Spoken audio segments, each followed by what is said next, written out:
Masalah moral atau karakter moral masa sekarang nampaknya ramai dibicarakan, terutama dikaitkan dengan kualitas moral manusia di era ini.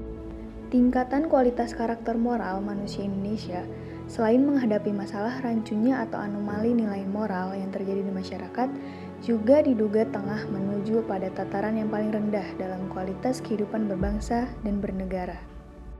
Kondisi demikian bahkan sempat pula dipertanyakan, apakah masih ada moral yang baik pada masyarakat, bangsa, dan negara Indonesia ini?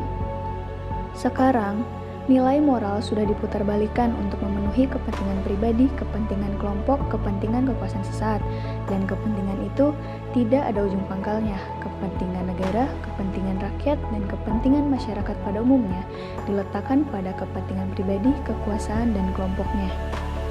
Disinilah muara tumbuhnya kerancuan nilai moral pada gilirannya memuntahkan dilema moral yang terjadi di masyarakat, khususnya terhadap generasi muda yang sedang tumbuh, berkembang, dan mencari jawaban moral dalam kehidupannya, baik bermasyarakat, berbangsa, dan bernegara. Cara-cara kehidupan demikian mengingkari martabat manusia dan merusak integritas dan kebenaran.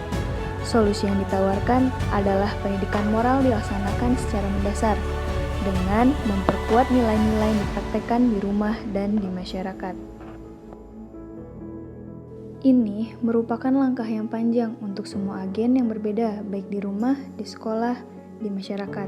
Untuk perkembangan moral yang dikerjakan sebagai tim yang bekerja sama dan memberikan lingkungan yang membuat kepribadian anak-anak muda tumbuh dengan subur dan muncul sebagai pemenang dalam setiap aspek kehidupan.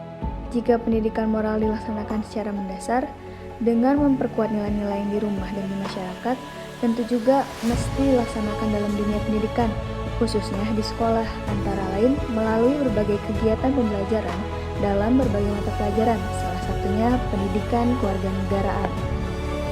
Pendidikan kewarganegaraan adalah tentang belajar cara-cara hidup bersama secara damai dan wajar dengan masing-masing orang lain, dalam melintasi konflik kepentingan-kepentingan dan nilai-nilai, melalui pengujian berpikir terhadap cita-cita etika dan praktik-praktik komunikasi yang konstruktif akan menjadi jantung dari upaya pendidikan kewarganegaraan.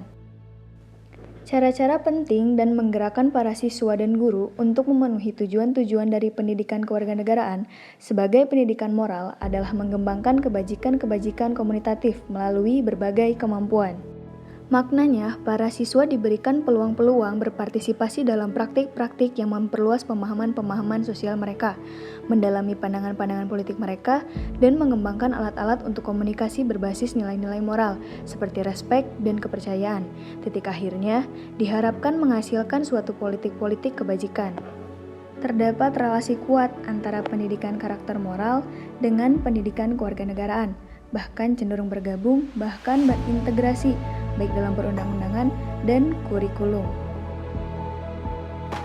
Karena pendidikan moral adalah vital dan aspek yang tak dapat dihindarkan dari kewarganegaraan. Kerangka pendidikan karakter yang diimplementasikan secara luas adalah kewarganegaraan. Pendidikan demokratis perlu memasukkan pengembangan moral, menitikberatkan sentralitas pada moralitas untuk kewarganegaraan. Punya relasi dengan istilah-istilah kebajikan kewarganegaraan, karakter kewarganegaraan, atau karakter demokratis. Pendidikan kewarganegaraan secara khusus adalah suatu bentuk pendidikan moral yang mempromosikan dan mendukung moralitas publik. Artinya, kesepakatan-kesepakatan tentang prinsip-prinsip yang mengatur relasi-relasi warga negara dan kewajiban-kewajiban seseorang terhadap orang lain.